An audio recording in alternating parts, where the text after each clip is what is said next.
joined right now by LFA 39's Jerome the Renegade Rivera. What's up, sir? Micah, how's it going? How are you? I'm doing well. You? I'm doing pretty well myself. Ready to get back in there next Friday.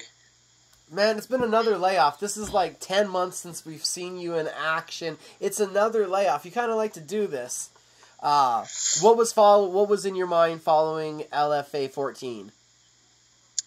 Following LFA 14, I had a lot on my mind. Suffering my first loss, that was huge for me. At the time, I felt like it was the end of the world and super upset, super frustrated with my performance. And I took about a month off after that fight to just kind of regroup, get my mental game back together. And after that, I just learned to realize that fight was the best thing that could have ever happened to me. I mean, Roberto got signed to the UFC after that fight. So, I mean, you could say I might have gotten signed to the UFC after that. And mentally, I don't feel like I was prepared at the time. And right now, I feel like I'm more ready than ever. That loss just really did so many things for me mentally, helped me grow as a person, helped me find who I am as a fighter and as a person. And this long of a layoff, though, this isn't something that I wanted. I got back in the gym in about August and started getting back to the grind. And I've just been kind of waiting on LFA. We had gotten thrown a couple matchups here and there, but they're wanting us to go at 135, and I'm trying to stick with 125 right now. So really, I was just kind of waiting on matchups from LFA, but I mean, I don't mind the time because this whole time I've been sharpening up mentally, physically, and just getting better every day. You said that this did a lot of things for you. That loss, that put a lot of things in perspective. Can you get a little deeper into that? Like, tell us a little bit more. One of the biggest things is, every time I go in there, I'm trying to get better and better at being in there. Like, I always say, I'm going to go make everybody know who I am. Like, I want to go out there and show this performance, and that's an art in itself, going out there and trying to do what we do in the gym every day. It's hard when you have all the lights on you, when you have the weight cut affecting you, and all that. And obviously, I felt like that was my fight to win and my fight to lose. I went out there and I kind of strayed away from my game plan. I kind of let the lights get to me. I kind of let the weight cut, the adrenaline, everything get to me. And overall, I don't feel like I performed like myself at all. And I feel like I'm so much better of a fighter. I have so much more to show. And that's one of the main things is I'm mentally feel like I've grown a lot. Like every practice that I'm going to now, I'm taking more from those practices. I'm learning more. I'm going and getting super tired in my training, and I like that now. I used to not like getting tired in the gym. I'd get frustrated with myself, but now I like getting to that point of exhaustion because I realize that's how I'm going to feel in the cage. I'm going to be tired in there. I'm going to be hurting. I'm going to have the lights on my back, but I got to keep that technique up. I got to stick to my game plan, and I got to go be me. When I'm me, I feel like I can compete with anybody. I can go beat Demetrius Johnson when I'm me. But when I let the lights get to me, let the weight cut get to me, let the mental aspect get to me, I mean, that goes and shows last time I wasn't myself in there. You look back at that fight with Roberto. I thought you won the first round. I thought you looked good in the first round. I thought you strayed from the game plan in the second. Yeah, even in that first round, like, I was able to reverse position and wind up on top towards the end of the round there. But just at the beginning of that round, like, I struck with him maybe for about 10 seconds, and I let him back me straight up into the fence. And we had been working nonstop that whole camp, like, don't go straight back, don't go straight back. I hit him with the left, and I went straight back. So that's one of the things I'm going to really try and pay attention to is keeping my footwork in there, being loose, using that movement. Because, first round wasn't too bad. I was able to reverse position, get on top. Second round, stayed on my back the whole round. That's something I never really tend to do. And then third round, just went back to more of the same, backed up against the fence, let him take me down. I felt like I was getting the better of the grappling exchanges, but I don't know why I was in there grappling with a grappler when I could easily kickbox with that guy, and I feel like I'm light years ahead of him kickboxing. So there was a lot of mental growth also to take away from that one. Yeah, a lot of mental growth. I feel like right now I'm in a spot mentally where I'm just couldn't be happier. Like, I feel mentally so strong right now, so much smarter. My head's in it. I'm thinking about a lot more things. I also took time this camp to kind of just work on all my fundamentals again. Been doing all my same stuff I always do with Joshua, the Destroyer Montoya. He's always the Destroyer Montoya. He's always in there coaching me on my MMA game. I've been going back to the fundamentals of wrestling with Henry Martinez, fundamentals of Muay Thai with Angelo Sanchez, been working my boxing with Joaquin Zamora. I'm just being a student everywhere I go and just trying to take in every piece of knowledge that I can. And then, of course, I got Ray Yee and Chris Luttrell. I just have so much knowledge at my disposal, and I'm finally starting to take advantage of it and use it. Does it like feel like you realize how much knowledge you have there, how legendary your team is, talking about how many wins Joaquin has under his belt, how long Josh has been in the game, Chris, Angelo, former King of the Cage champion. Does it really sink in how much legendary knowledge you have around you? Lately, like this camp, like I was just kind of like a few months ago back in back in November, I'm just thinking like, man, like it would be so nice if we can have a little bit more of our camp here in Santa Fe, because we got all these tough guys. We got Jess Martinez, and we got Joshua Montoya, veteran, Angelo Sanchez, veteran, Joaquin Zamora, veteran, all of them great at what they do. And yeah, I just kind of realized like I have all these legends here. Why am I not working with them? Like Henry Martinez used to be on the USA Olympic wrestling team. Like Angelo Sanchez, like you said, King of the Cage champ, Josh, local legend, Joaquin. It's like all these guys, they've just helped me grow so much. And just like, I know it's kind of looked down upon like it used to be in the past to go train with a whole bunch of different coaches and everything. But what's cool is we're all on the same page. We're all in a good groove. Joaquin, Angelo, Josh, they all communicate with each other about when I'm going to go see one another. They're turning me into a killer. I kind of feel like MMA is this animal of an industry that's evolving faster than any other industry, because you went from the rugged old days, and you've even had those moments where it's individuals against each other, and then we went into kind of the super fight era, and I think that kind of where you're at now, moving around, working with different people, kind of having teams, but in essence really being Team Rivera, that's more of kind of the full aspect of where guys are going in MMA, I think. Yeah, exactly how you worded it. Like a lot of, like a few years ago, like everybody was just all about like me. Like everyone, like the fighter was running the show, and you want to build your team. Like it's not all about me. I can't do this by myself. Like Team Renegade, Team Rivera, we're all in it. They're all getting in there with me. The more people I have behind me, the better, because I feel more confident. I feel everyone's energy going in there with me. All these good, tough Santa Fe amateur guys that we got going helping me out, they're all getting in there with me. My family's getting in there with me. My coaches. It's not a single sport. It takes a toll on everybody. Like my family, it takes a toll on them. I don't see my family very often because I work 7:30 to 4 every day. Get off of work, go train 5:30 to 8:30.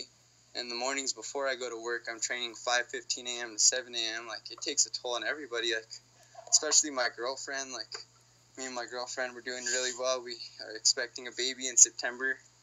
And it takes a lot of sacrifice in this sport. She's a part of this with me. She has to endure me going to all those trainings and going to Albuquerque and all these late nights. And when I get all this support from my family and my coaches and my friends, it's really means a lot because I take all that energy in there with me.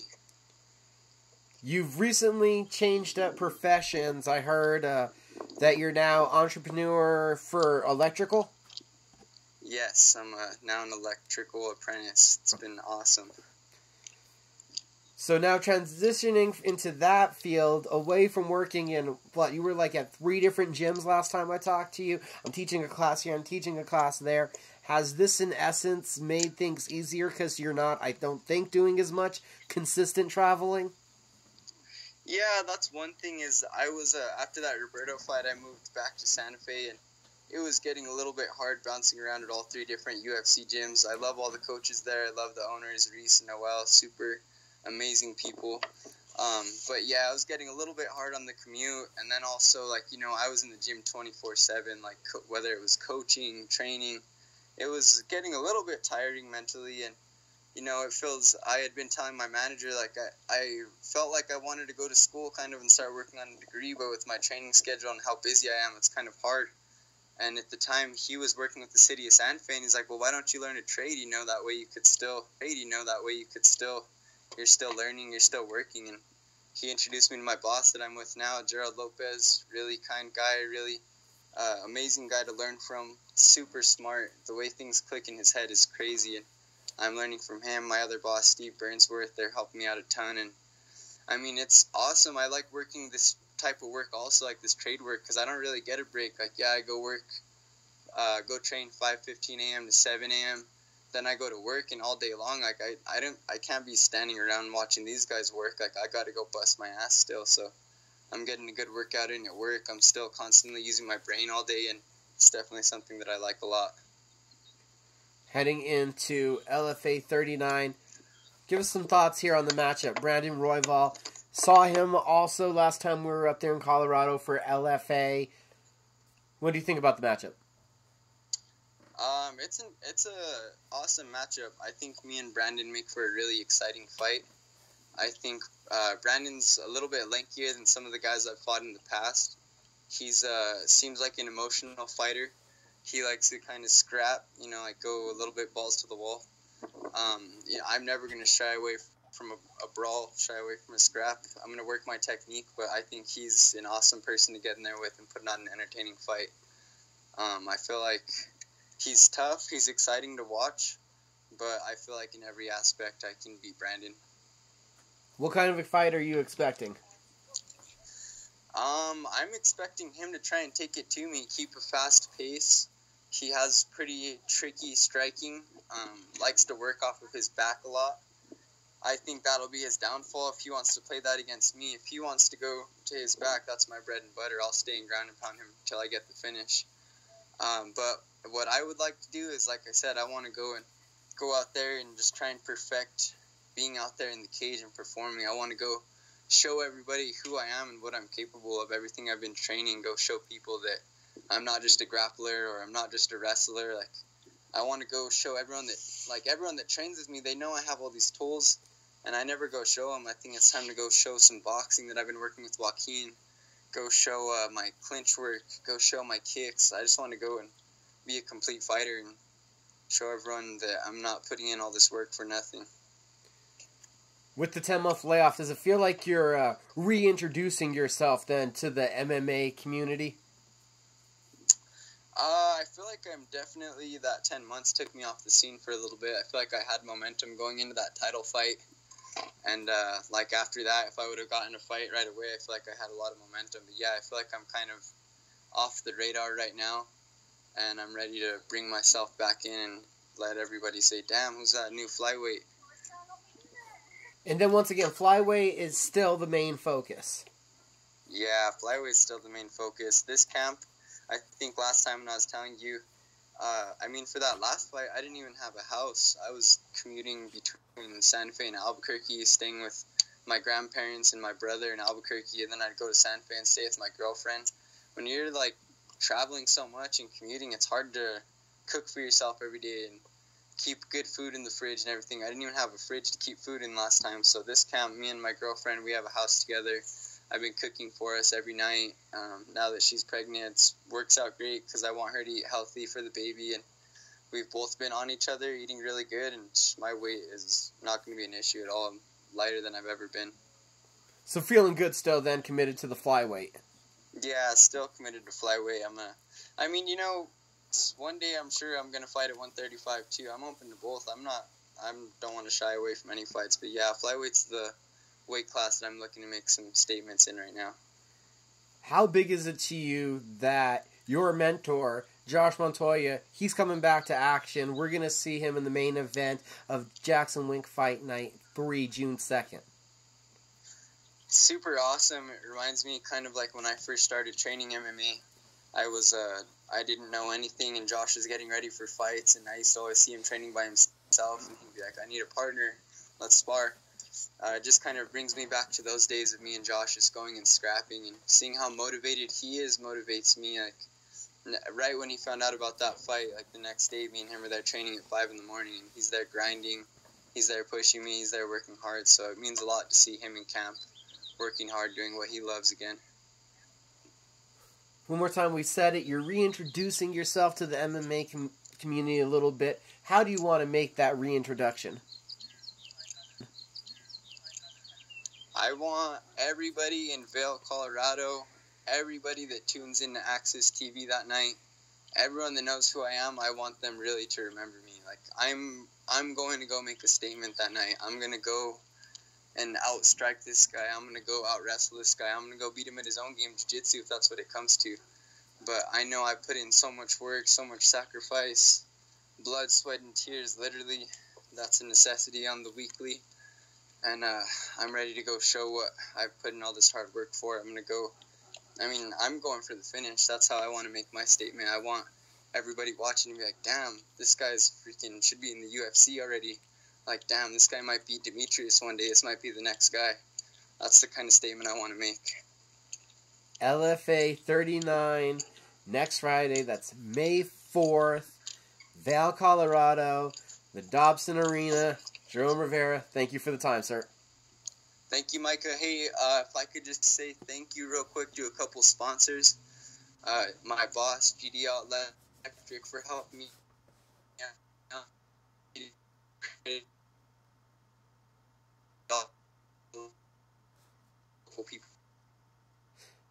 Hey, Jerome, are you still there? I don't know if you're walking, but you're totally cutting out right now. Hey, Jerome. Hello? Yeah, can you hear me now? Yeah, can you hear me? Yeah, thank all your sponsors again. Totally missed all of that. You totally cut out. Oh, no worries. I just want to say thank you to all my sponsors, State Employees Credit Union, Damage Control Mouth Guards, GDL Electric, Doll Electric, also Boxcar Bar and Grill. We're trying to have a viewing party for the fight over there next Friday, so just want to say, give out a huge thanks to all you guys. Wouldn't be able to get through this camp, get to the fight if it wasn't for you guys, so shout out to everybody helping me out. Shout out to my team, shout out to my family, my baby girl with my baby at home. I love you very much. Thank all you guys. Oh, and hey, how can everybody follow you on social media? Social media, Instagram and Twitter, Renegade Rivera. Facebook, I have a fan page also. Just type in my name, Jerome Rivera. Again, sir, thank you for the time. Thank you, Micah Frankel. It's always a pleasure.